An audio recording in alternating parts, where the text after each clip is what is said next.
You are not smart enough. You're not talented enough. You're not skilled enough. You will fail, so why bother? Sounds familiar? Chances are you've heard some variation of this throughout your life. We are so frequently reminded of what we can't do, and especially of mistakes that we might have made in the past, that it stops us from finding out what we really can do. I'm a software engineer turned founder and a self-declared hype woman. As a woman of color in the tech industry, I've heard all these phrases and more, and I'm here to remind you that you are not defined by someone else's perception of yourself. The world does an excellent job at putting us down. As humans, we are programmed to focus on the negatives, and especially on any mistakes we may have made in the past. This slowly scrapes away at our confidence, making it extremely hard to talk about our personal accomplishments without underselling ourselves or feeling like we're boasting. We need to gain confidence in ourselves so that we can chase our own dreams. We need to change the narrative and do what we need to start hyping ourselves. From a young age, we're set on a path. You go to school, get into college, get a job. Then you find a partner, you get married, you buy a house, and you have some kids. And the cycle continues. Social media is filled with people constantly going through and curating the photos of success in their lives. These large moments where they've hit their own milestones. Our success is defined by these milestones in society today, and by extension, so is our perceived happiness, our perceived value, and our belief in ourselves, especially when we're comparing ourselves to other people on social media. But what happens when we don't follow this path? We don't follow the carefully crafted and curated foundation that was laid out for us. Are all those statements we heard true? Are we then a failure? No, we are not failures. It's time to change the narrative. Focus on our mission and realize the impact that we can have when we don't let naysayers bring us down. So, what is your mission? If you really look into it, you'll see how this mission is what's driven many of your decisions in the past, often without you even realizing it. I'm on a mission to build a better tomorrow. I was that kid in high school that loved extracurricular activities. If there was a club, I was in it, and usually in some leadership capacity too.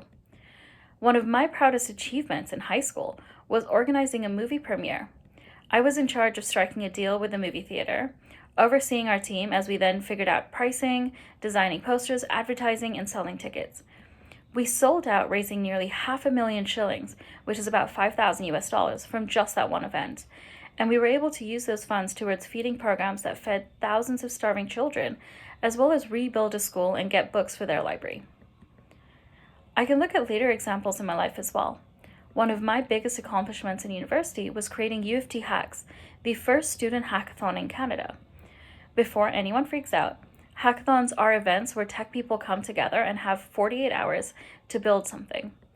For example, I once made a concussion detection helmet for hockey players. Now, U of T Hacks as an event was a huge accomplishment because it's the first time anything like that was ever done in Canada. We had to push and get approvals and support from our university, raise funding from sponsoring companies, and organize an event that ran nonstop for 48 hours. Most of us hadn't even been to an event like this before, and so we were kind of just basing it off what we saw online. One of the most amazing things is that event is still going on today. So U of T Hacks and the feeding programs or the fundraising programs I did are two major successes that I've had in my past. But I've also been met with numerous negative statements towards me. Some of the ones that I share, especially as a woman in tech, are, we don't expect you to work past 5 o'clock because you're a woman. Oh, you're a software engineer? I thought you were a +1 at this event. One of my personal favorites, we all know you only got the role because you're a woman. As these statements continue to pile up, they feed the monster that is imposter syndrome. As imposter syndrome becomes stronger, it makes me doubt myself. The best way that I've learned to overcome imposter syndrome is to focus on my wins instead. Since graduating university, I've had many other incredible wins. On a professional note, I've been selected as a top 50 inspiring women in STEM in Canada, as well as one of the top 40 under 40 emerging leaders. I've also been one of the youngest speakers to give a commencement speech at the University of Toronto. And whichever company I've worked at, I've also helped to launch numerous products globally and helped advise companies and startups today to get their products off the ground as well. On a more personal note, I've run a nonprofit, I've raised thousands to help people impacted by COVID. I love going scuba diving and have done it with whale sharks and other sharks as well. I've even been paragliding off a cliff in South Africa. There is so much more to me than meets the eye, and as I gain my confidence, I'm able to take on bigger, scarier challenges as well. One extremely important thing I have since started to do it is write down any of my achievements. I call mine a hype doc, but I've also heard others call it a brag doc or a win list and so many other creative names. It's literally a list or a living list of your achievements. Anytime you need to remind yourself that you're good or that you can do something, just crack it open. I'm currently undertaking two of the biggest challenges of my life. I'm building not one, but two startups. One company is all about helping people track their wins, work towards their goals, and beat imposter syndrome. It's no surprise how that maps to my overall mission in life of building a better tomorrow. The other company is the polar opposite. It's all about privacy, security, and changing how we share personal information online.